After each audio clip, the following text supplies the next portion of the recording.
This week, Square announced it would buy Australia's Afterpay, a leading provider of buy now, pay later services, or BNPL. BNPL is a service where a consumer can split up the cost of buying an item, typically into 4 interest-free payments. But why would Square acquire a company providing services that Square itself could potentially develop?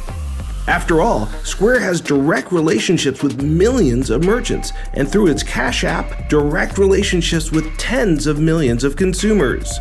In this edition of Commerce Code, build or buy, the big decision for fintechs and banks.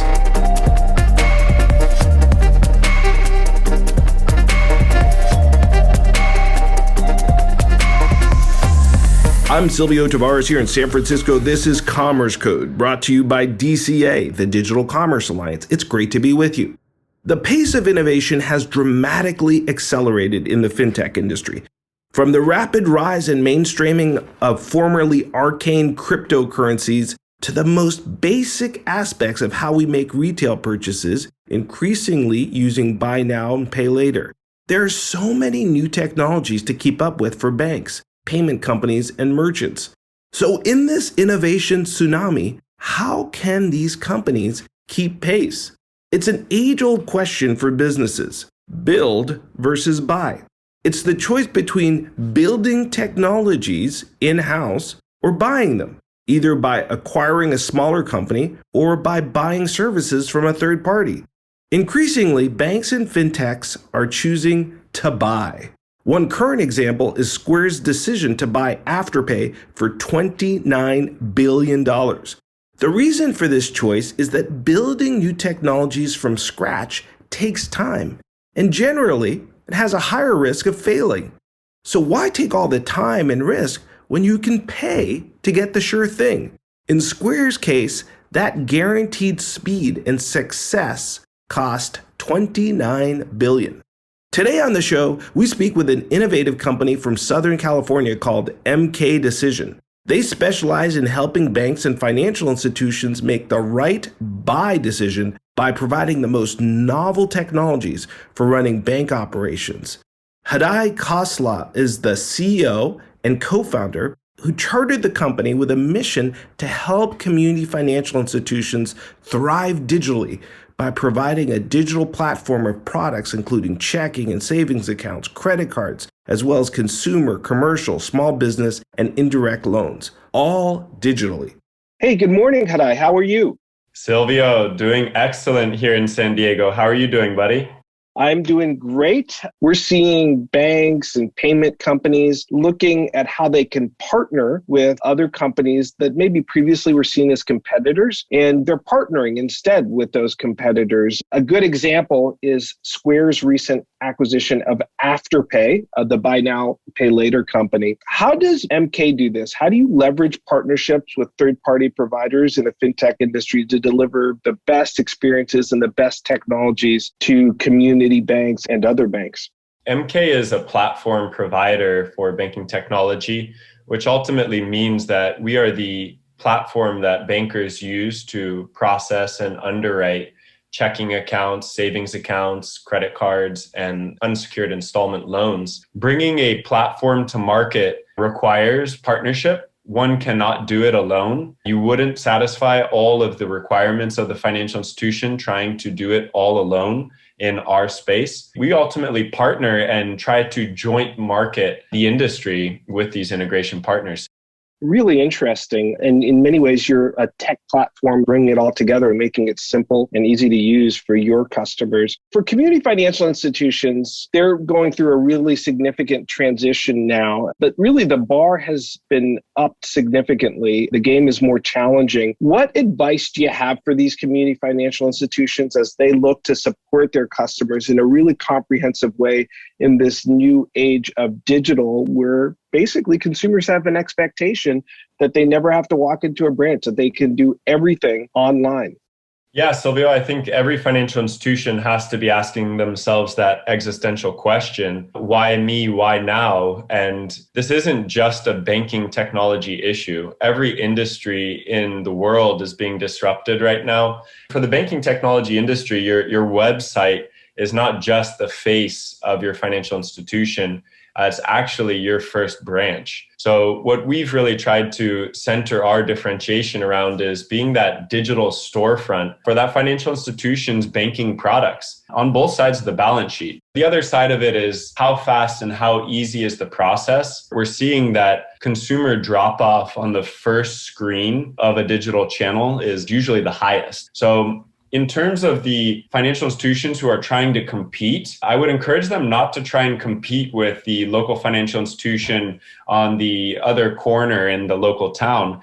I would encourage them to look at the mega banks and the digital banks for inspiration as to who their true competition is. We see the mega banks and the digital banks owning 85% of the checking account marketplace right now. Credit unions have hardly grabbed new market share over the last 25 years. The key is to remember who we're competing with.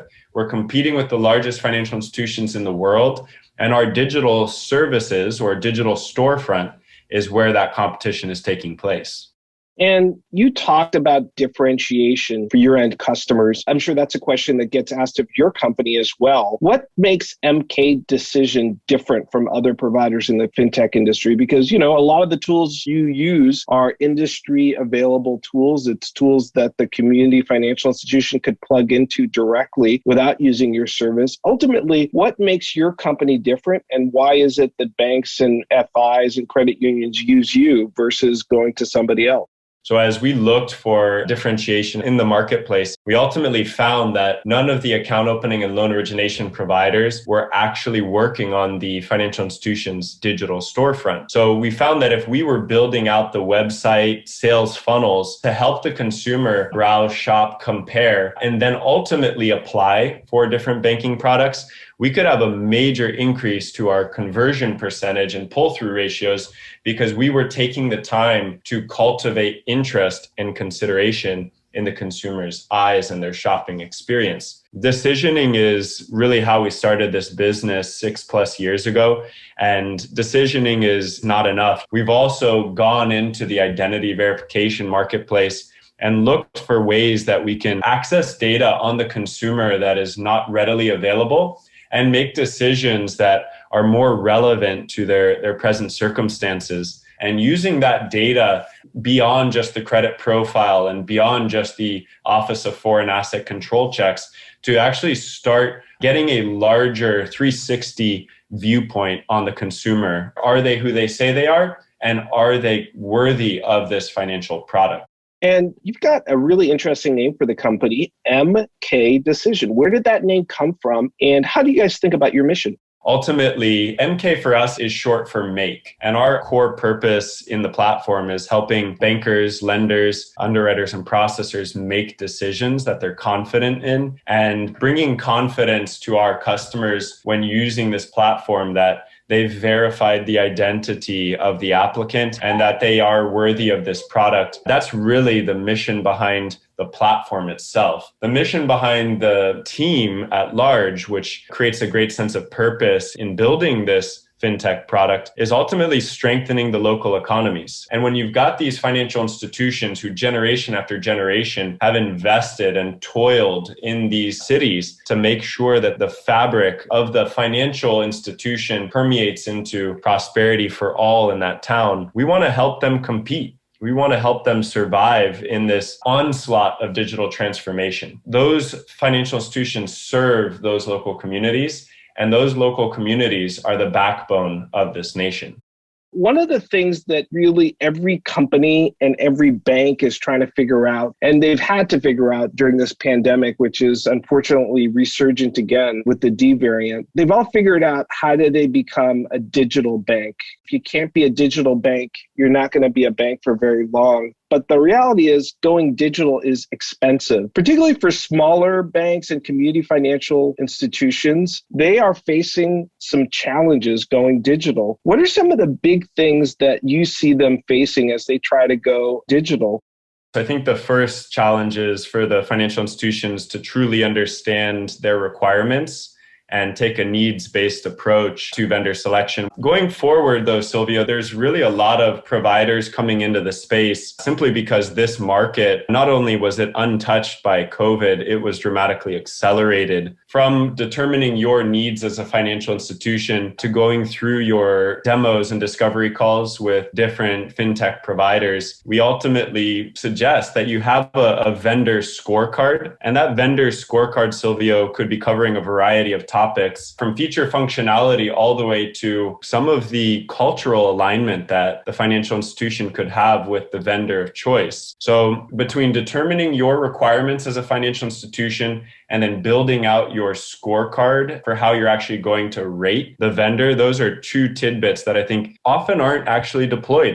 Fascinating. Well, Har Rai, thank you so much for being on the show today and for sharing your insights. It was a real pleasure to have you on. Thank you so much, Silvio, for the consideration, and for all the listeners. Really do appreciate your attention and look forward to working with you. That's Har Rai Khalsa, the CEO and co-founder of MK Decisions, speaking to us from San Diego, California. Coming right up, some closing thoughts on the future of build versus buy.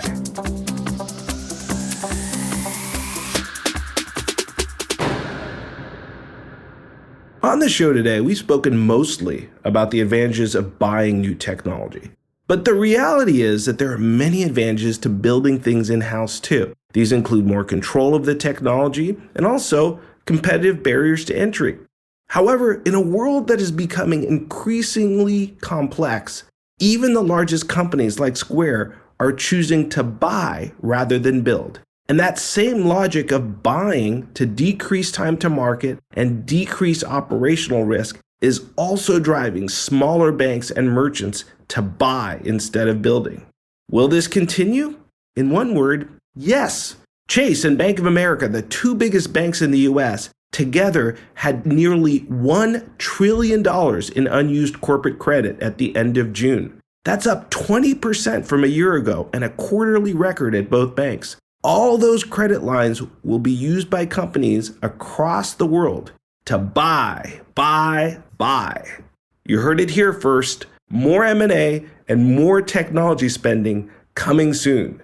To find out more about the latest trends in digital commerce, check out our website, www.digcomall.org.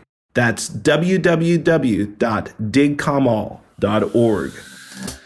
For the Digital Commerce Alliance, take care of yourself and take care of each other. God bless you. This is Silvio Tavares signing off.